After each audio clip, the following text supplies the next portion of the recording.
जो चीज मांगनी चाहिए भगवान से वो तुमने याद भी को जा। क्या मांगे?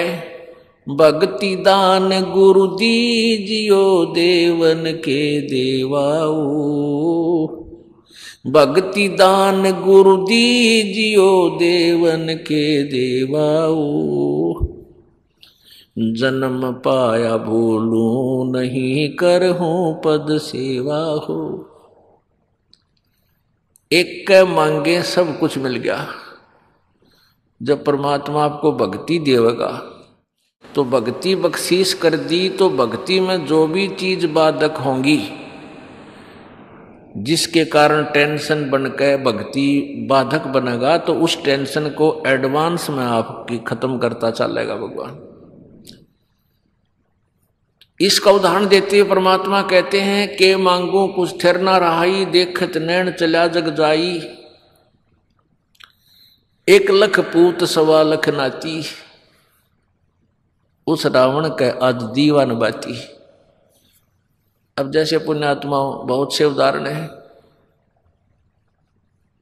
आप याद को नहीं रखते क्योंकि हमारी बुद्धि पर इतना दबाव प्रेशर है इस काल का कि हम थोड़ी सी देर सुनते हैं सत्संग तो याद एकदम आता है पुण्यात्माओं का, जिनके पाप बहुत अक्षीण हो चुके हैं। उनके तो हृदय में ठेस लगती है, बहुत कशक बनती है कि सचमुच या तो बात बिगड़ी पड़ी है।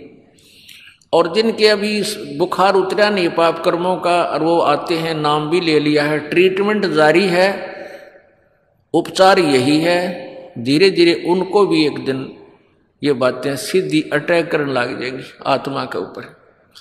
अब जो सुनते हैं नए नए भक्त आते हैं जिनके पाप अभी इतने अक्षीण हुए नहीं हैं, कम नहीं हुए हैं, तो वो सुनते भी इन बातों को, लेकिन वह जग है ठिकाने पर जाकर चोट लाग नहीं रही उनके, उनको इन बातों का विशेष असर नहीं हो रहा, लेकिन होगा, ये सुनने से ही होगा इन बातों का, क्योंकि ये परमात्मा की वाणी है, अंदर पाप नाश करने का भी काम ये साथ में करती है। कुछ पाप ऐसे हैं जो परमात्मा की वाणी से, इस प्रवचन से, सत्संग से ही समाप्त हुआ करते हैं। जैसे कपड़ा मैला हो गया है, वो कई प्रकार का होता है मैल। एक तो ऐसा मैल होता है झाड़ दे धूल जड़ गई साफ हो गया, एक ऐसा होता है पानी में से निकाल दे धो दे उससे भी साफ हो गया कपड़ा। एक मैल ऐसा होता है कि साबुन लगाने से ही उतरेगा, पसीना लगा हुआ होता है। और एक मैल ऐसा होता है कि वो फिर ड्राई क्लीन से उतरेगा। तो ये सभी तरह के तरीके हम ना अपनाने पड़ेंगे जिसका जैसा वस्त्र मैला है, तो इस सब प्रकार के प्रोसीजर में तो आपको निकालना पड़ेगा। तो सब प्रकार का मैल आपका छुटवाना है। जब ये सब छूट जाएगा तो आपको परमात्मा की एक बात रोज खटक जाया करेगी। आपको नित्यनेम करने को दिया है, उसके अंदर वो मार्मिक शब्द हैं, अगर ध्यान से सुन लो तो रोज पोचा सा लग जाए आपके ऊपर। लेकिन हमने एक रूटीन बना लिया, यो करना ही है, उसकी रेल बना दे हैं, फटाफट फटाफट करके यो तो काम होया। चलो उसका भी लाभ अवश्य मिलेगा, लेकिन उसमें क्या लिखा है उसका रह रहकर असर हो आत्मा पे, ताकि जागृति बनी रहे, बुराइयों से बच कर रहे, भक्ति में श्रद्धा बढ़े। इसलिए वो नित्य नेम सुबह का और शाम का, दोपहर का आपको दिया गया है। तो ये जो बातें आपको सुनाई जाती हैं इनका असर थोड़ी देर रहता है, क्योंकि काल प्रेशर बहुत जबरदस्त है, तीनों गुणों का दबाव इतना जबरदस्त है। जैसे किसी की मृत्यु हो जाती है और सभी जब उसको लेकर जा रहे होते हैं, प्रत्येक आदमी के मन में एक बार अवश्य ही आती है, बताइयो के लेके गया बेचारा, कल तक हाय हाय मचा रहा था, हाय मेरा यूं नो कर दूं, रात सबको छोड़ के चलेगा।